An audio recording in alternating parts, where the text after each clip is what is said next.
Hello, my dear students. Today we are going to see a very interesting topic regarding the geography, that is the resources.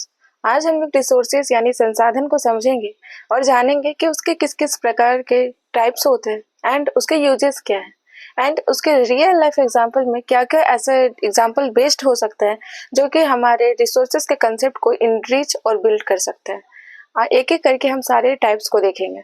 सबसे पहले resources का मतलब समझिए। Resources का मतलब होता है the resources,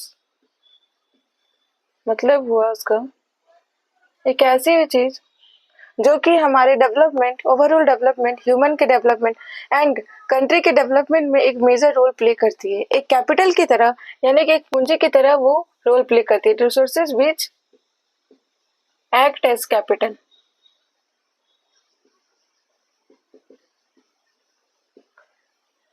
If you think that you are resource, that means you are right. Means yes, आप जानते हैं कि ह्यूमन भी एक रिसोर्स हो सकता है, लेकिन वो रिसोर्स तभी हो सकता है जब आप उस पर बहुत ज़्यादा इन्वेस्ट करके उसको स्किल दें, उसको एक ऐसा व्यक्ति बनाए जिससे जो कंट्री के ओवरऑल डेवलपमेंट में उसका साथ हो और उसके बनाए हुए चीज़ों का लोग यूज कर पाए और अपने डे टू डे लिविंग को आसान बना पाए। इस तरह से हम लोग रिसोर्सेज के कंसेप्ट को समझेंगे एक एक करके स्टूडेंट्स। सबसे पहले हम लोग समझते हैं कि किस किस टाइप का रिसोर्सेज होता है। The types of resources. There are multiple type of resources exist in our geography, but in the context of this topic I will going to share the some important and significant type of resources which is included here. The first is the biotic resources.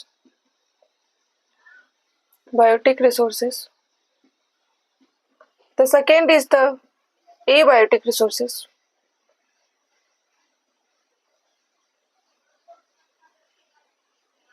The third is the potential resources.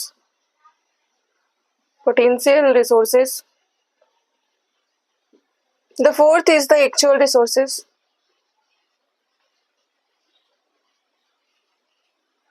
And the fifth is always we know that the developmental resources.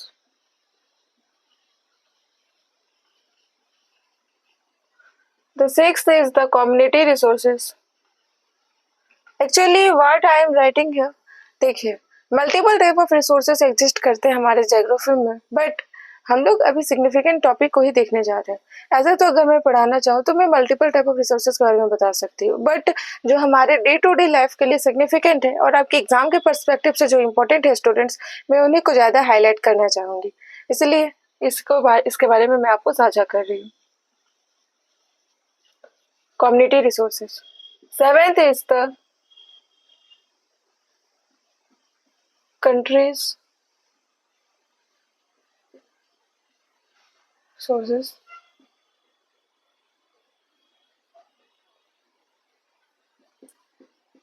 And eighth and last I'm going to tell you is the human resource. Yes, we also act as a human resource, as a resource of the source of human.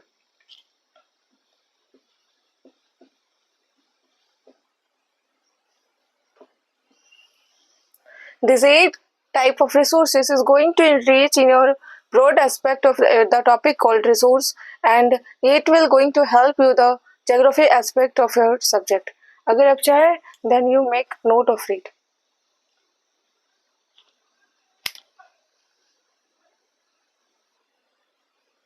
Now students, we are going to see the broad topic regarding the biotic, abiotic resources and the renewable and non-renewable resources.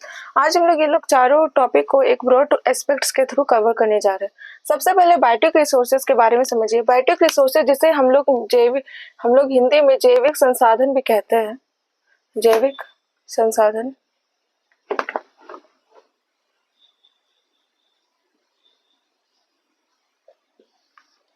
और abiotic resources जिसे हम लोग अजैविक संसाधन भी कहते हैं। जैविक संसाधन से जैसा कि आप नाम ही देख सकते हैं जैविक संसाधन, इसका मतलब ये हुआ कि ऐसी चीजें, एक ऐसा संसाधन, एक ऐसा रिसोर्स जो कि लिविंग बीइंग से रिलेटेड है, जिसमें जीवन था, कभी ना कभी वो जीवन था या फिर जीवन है, वो सब जो रिसोर्स हुआ वो हुआ आपका बायोटिक या फिर जैविक संसाधन। ठीक है। बायोटिक रिसोर्सेस में आप एग्जांपल ले सकते हैं जैसे कि प्लांट्स, एनिमल्स। एनिमल किस तरह के हमारे लिए बायोटिक रिसोर्सेस में आते हैं समझिए। जैसे कि बहुत जगह आप पोल्ट्री फार्मिंग देखते होंगे, चिकन वगैरह रखा जाता है, हैन रखा जाता है, वो सब का जो व्यापार है वो किया जाता है, पशुपालन किया जाता है। फिर जो डेयरी प्रोडक्ट जो आप देख रहे हैं वो सब सारा जो हम अपने डेली यूज करने के लिए, अपने स्टैंडर्ड ऑफ लाइफ को बढ़ाने के लिए जो यूज करते हैं वही हमारा एक रिसोर्स के पर्सपेक्टिव में आता है। और ऐसा रिसोर्स जो कि ऐसे जगह से मिले जिसमें जीवन है, जो कि ऐसे चीजों से मिले जिसमें जीवन है, वो हमारा बायोटिक रिसोर्स के अंदर आएगा। एग्जाम्पल के लिए आप लोग प्लांट, एनिमल, जैसे कि एनिमल में अगर मैं बताना चाहूँ तो पोल्ट्री, बहुत सारे एनिमल से मेडिसिन भी बनता है, मेडिसिन पर्सपेक्टिव बहुत सारे प्लांट भी मेडिसिनल प्लांट होते हैं जिससे दवाइयाँ वगैरह बनाई जाती है etc। ये सब जो बातें हैं ये बायोटिक रिसोर्सेज के बारे में बताती है। सेकेंड आप देख सकते हैं अबायोटिक रिसोर्सेज। अबायोटिक रिसोर्सेज जैसे कि नाम ही ये बता रहा है, अबायोटिक का मतलब हुआ जिसमें जीवन संभव नहीं है। स्टूडेंट, जिसमें जीवन संभव नहीं है वो अबायोटिक रिसोर्सेज के अंदर आएगा। अबायोटिक रिसोर्सेज में जैसे एग्जाम्पल के थ्रू मैं आपको समझाना चाहूंगी कि जैसे कि सॉइल हो गया, जैसे कि न्यूट्रिएंट्स हो गया, जैसे कि एयर हो गया,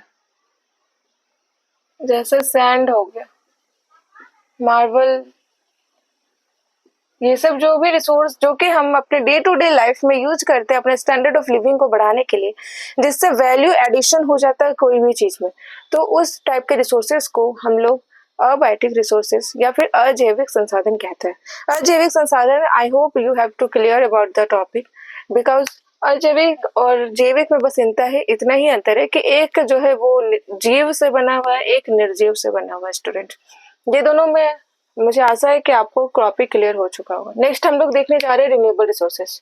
रिन्यूएबल, देखिए कभी भी आप किसी मीनिंग को समझना चाहते हैं then you have to divided the category between the two parts. अगर आपको समझना चाहते हैं तो आप रिन्यूएबल को ही एक दो पार्ट में तोड़िए। जैसे कि देखिए रिन्यू क्या होता है, बार बार जैसे आप कभी सामान खरीदने होंगे, इलेक्ट्रॉनिक सामान या फिर कुछ भी, वहां पर ये लिखा रहता है कि रिन्यू हो सकता है। या फिर आप कभी इंस्टॉलमेंट कोई चीज का लिए है या आप लोन लिए है तो उसमें रिन्यूएबल का एक ऑप्शन होता है। रिन्यू का मतलब होता है जैसे आप बार बार बना सकते हैं। नॉन रिन्यूएबल जैसे आप लोग बार बार नहीं बना सकते। रिन्यूएबल को एक और नाम से हम लोग जानते हैं जो कि है non conventional source of energy. Non conventional source of energy, और नॉन रिन्यूएबल को हम लोग कन्वेंशनल सोर्स ऑफ एनर्जी कहते हैं। Conventional source of energy. Renewable resources में जो एक ऐसा रिसोर्स होता है जिसे हम लोग रिन्यू कर सकते हैं। अब आप अपने आसपास को ही देख करके इसके एग्जाम्पल को फाइंड कर सकते हैं स्टूडेंट। जैसे कि सोलर पावर जो होता है या फिर सोलर पैनल से रिलेटेड जो एनर्जी है, सोलर एनर्जी, वो आपका रिन्यूएबल एनर्जी में या फिर रिन्यूएबल टाइप ऑफ रिसोर्सेज का पार्ट है। सेकेंड में जो हाइडल एनर्जी है, यस स्टूडेंट, जो कि वाटर से रिलेटेड है, वो भी आपका रिन्यूएबल सोर्स ऑफ एनर्जी का पार्ट है। Third is the tidal energy, fourth is the geothermal energy, and the last one is the thermal energy. This all come under the part of the renewable source of energy, students. Let me read in here. यहाँ पे solar energy आपका part हुआ। Solar energy से related जैसे कि आप अभी electronic vehicle या फिर ईवी देख रहे हैं, ईवी का भी जो पोर्शन है स्टूडेंट्स वो भी रिन्यूएबल सोर्स ऑफ एनर्जी से ही कहीं ना कहीं रिलेटेड है। जो बैटरी का जो चार्जेबल कनेक्टिविटी है, अगर आप उसको सोलर पैनल से कनेक्ट कर दे student by a wire, then you make this the electronic और EV which is the type of the renewable energy, जिसे आप बार बार रिन्यू कर सकते हैं, बार बार अपने उपयोग में ला सकते हैं स्टूडेंट। और ये इस बात का भी एक क्लियरिटी है कि ये इन्वायरमेंट को पॉल्यूट नहीं करेगा, ये प्रदूषण रहित है, ये प्रदूषण नहीं फैला सकता। ठीक है, सोलर एनर्जी है, टाइडल एनर्जी है, जियोथर्मल एनर्जी है। इसको आने वाले वीडियो में मैं एक एक करके ये सारे एनर्जी को मैं आपको एक एक करके एक ब्रॉड वीडियो में बताऊंगी। Non renewable source of energy में आप देख सकते हैं जिसे हम लोग कन्वेंशनल का मतलब समझिए, रूढ़िवाद कभी सुने हैं? ट्रेडिशनलिज्म वही है आपका कन्वेंशनल। जब इसको हम लोग ज्योग्राफी के टर्म में बोले तो वो कन्वेंशनल सोर्स ऑफ एनर्जी होता है। याद रखिएगा कि हर टॉपिक का, हर सब्जेक्ट का अपना अपना टर्म होता है बोलने के लिए। जैसे कि अगर मैं बोलना चाहूँ, अगर एक ह्यूमन बींग है, बायोलॉजी के वर्ड में उसको ह्यूमन बींग कहेंगे, बट अगर आप फिजिक्स में जाइए तो उसे हम लोग कुछ और कहते हैं, इंडिविजुअल कहते हैं। अगर आप फिजिकल एजुकेशन के पर्सपेक्टिव से देखिएगा तो वहाँ पर भी इंडिविजुअल कहता है।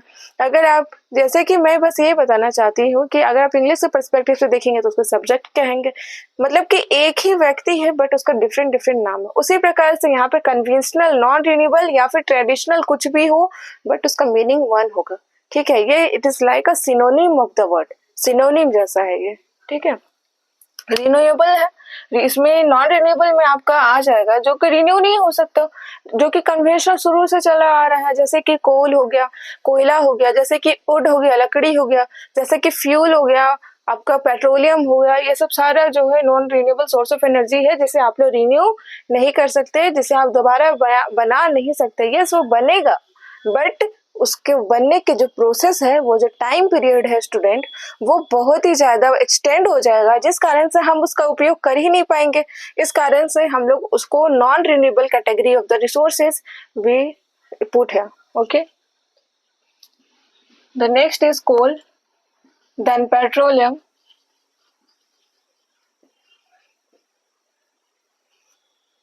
Then wood, it is. ये जितने भी रिसोर्स का टाइप मैंने अभी आपको बताया है, ये बहुत ज्यादा सिग्निफिकेंट रोल प्ले करता है आपके एक एक कंसेप्ट को क्लियरिटी के प्रोवाइड करने के लिए स्टूडेंट। अगर आप चाहते हैं तो इसे नोट कर सकते हैं। Thank you. Next we are going to see the potential resources and the actual resources. ये दोनों रिसोर्सेज में पहले हम लोग अंतर समझते हैं, उसके बाद हम लोग नीचे वाले दो कंसेप्ट को भी समझेंगे।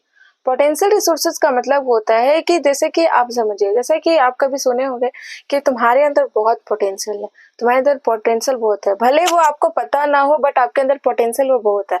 मतलब कि इसका मतलब ये हुआ कि एक ऐसा रिसोर्स जिसके बारे में हम लोग अल्टीमेटली जानते तो नहीं है कि वो कितना है, बट हमें ये पता है कि उसके अंदर पोटेंशियल है, वहां पर उतना अवेलेबल है, बट अभी तक उसकी खोज नहीं की गई है।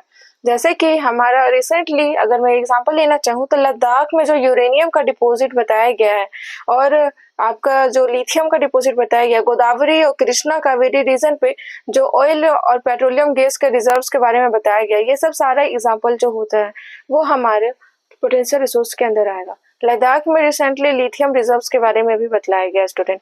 यूरेनियम का रिजर्व जो भी है वो आपका तट वाला रीजन, जो कि कोस्टल एरिया, वहां पर बताया जाता है। पोटेंशियल रिसोर्सेज में आपका ऐसा resource which is not known yet but it occurs। हमें पता तो नहीं है बट ये अवेलेबल जरूर है। जैसे कि आप एग्जांपल के लिए लिख सकते हैं,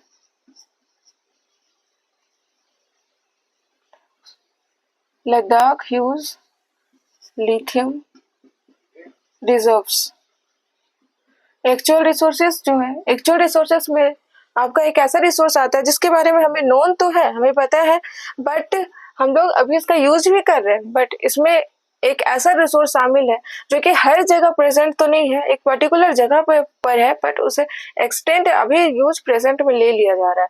यानी कि पोटेंशियल रिसोर्सेज से इस प्रकार अलग है कि पोटेंशियल रिसोर्स के बारे में हमें पता नहीं है, बट एक्चुअल रिसोर्स जो हम अभी प्रेजेंट में यूज कर रहे हैं वो एक्चुअल रिसोर्स का पार्ट हो सकता है। जैसे कि मैं जहाँ रहती हूँ वो कोल कैपिटल ऑफ इंडिया है, यहाँ पे कोल का अवेलेबिलिटी ज्यादा है। कोल का अवेलेबिलिटी के कारण हम लोग इस कंसेप्ट को एक्चुअल रिसोर्स के अंदर रख सकते हैं, क्योंकि हमें पता है कि कोल का कितना एक्चुअल यहाँ पे अमाउंट प्रेजेंट है, जिस कारण से हम लोग उसका माइनिंग करते हैं, उसके बारे में जानते हैं, उसके बारे में खनन करके उसका यूज करते हैं हमारे डे टू डे पर्पज के लिए और थर्मल इलेक्ट्रिसिटी डेवलपमेंट के लिए भी। एक्चुअल रिसोर्सेज का मतलब हुआ which is known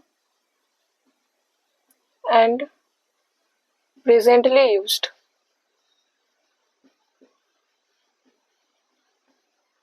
example, coal in Jharia. धन्यवाद।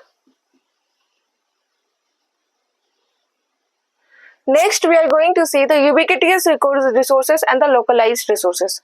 Ubiquitous resources का मतलब समझिए. Ubiquitous resources.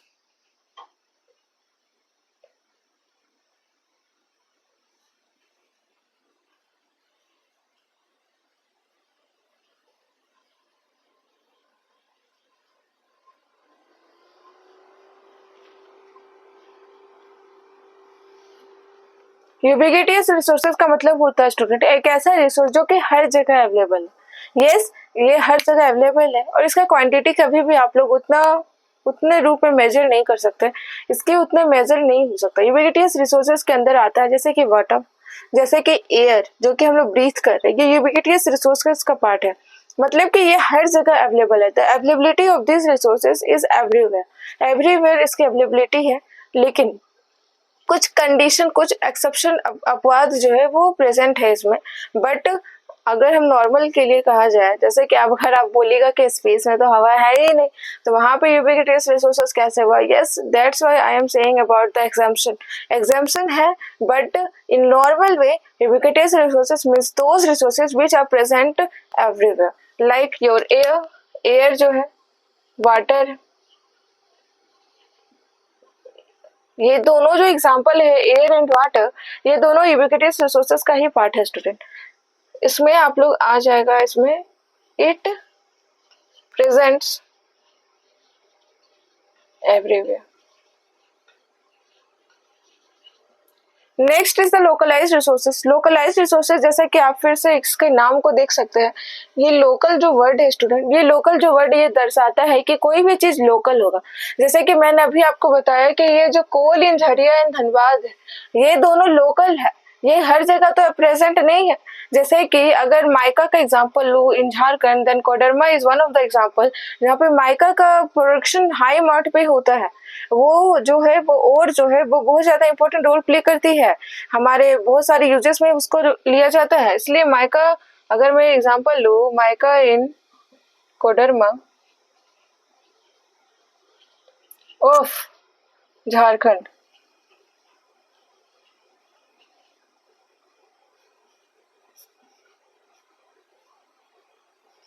Aluminium, iron in Orissa, monazite sand in Kerala coast. ये तीनों जो एग्जांपल है ये आप देख सकते हैं कि लोकलाइज्ड के एग्जांपल है, क्योंकि ये एक लोकल जगह पर ही प्रेजेंट है.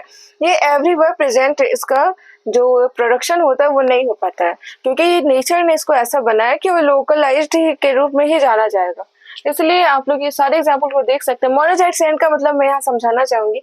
मोनाजाइट सैंड जो है वो आपको थोरियम सुना होगा आपने, थोरियम, यूरेनियम, ये सब से रिलेटेड है. इससे जो होता है वो न्यूक्लियर टाइप ऑफ फोर्स जो होता है उससे जनरेशन हो सकता है, and nuclear power of electricity भी हम लोग डेवलप कर सकते हैं इस मोनाजाइट सैंड से, क्योंकि इसमें थोरियम का अवेलेबिलिटी बहुत ज्यादा होता है स्टूडेंट.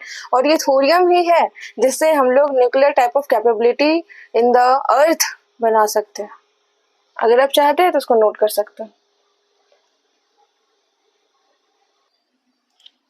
नेक्स्ट हम लोग समझने जा रहे हैं बहुत important concept, that is the human as a resource. Yes, ये अपने आप में ही एक बहुत बड़ा चैप्टर है student, human as a resource. But मैं आपको एक सिंपल लैंग्वेज में समझाना चाहूंगी. जैसे कि आप समझिए, अगर मैं देखूं ह्यूमन, एक ह्यूमन बीइंग एक रिसोर्स की तरह कैसे काम कर सकता है.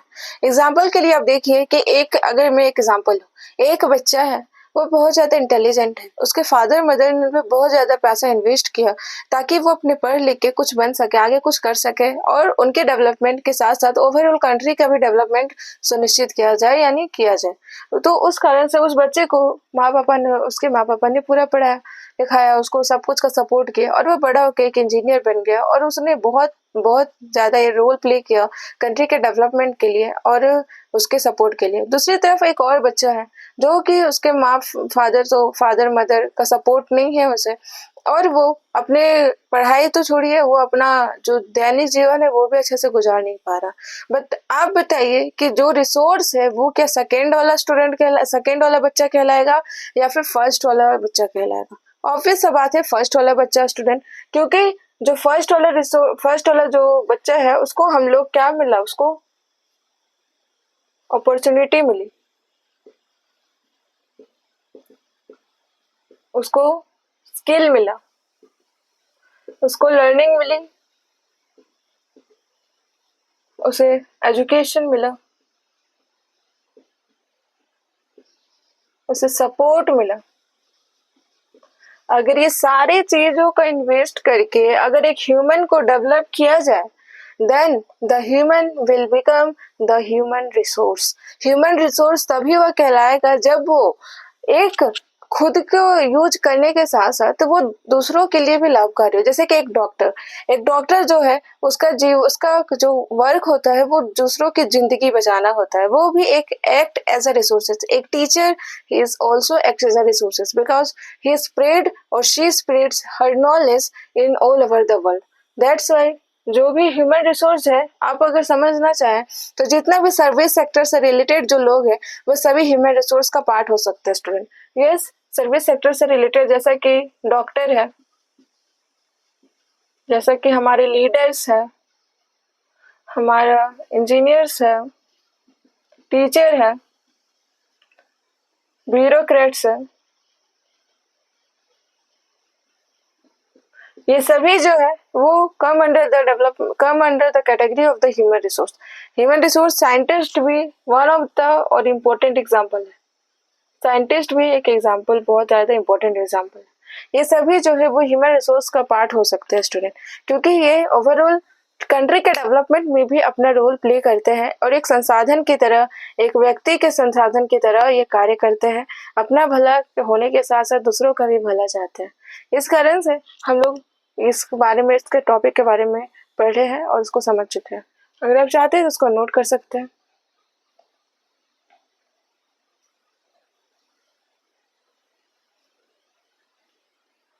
आई hope you able to understand this topic very well. अगर आपको समझने में कोई भी परेशानी हुई then let me know in the comment section. अगर आपको कोई भी क्वेरी है, आपको डाउट है, तो आप कमेंट सेक्शन में पूछ सकते हैं स्टूडेंट्स। एंड इस तरह के वीडियो रेगुलर आने के लिए आप जरूर सब्सक्राइब करें एंड लाइक करें मेरे वीडियो को, ताकि इस तरह के कंटेंट मैं आपको रेगुलर वे में देती रहूँ। Thank you.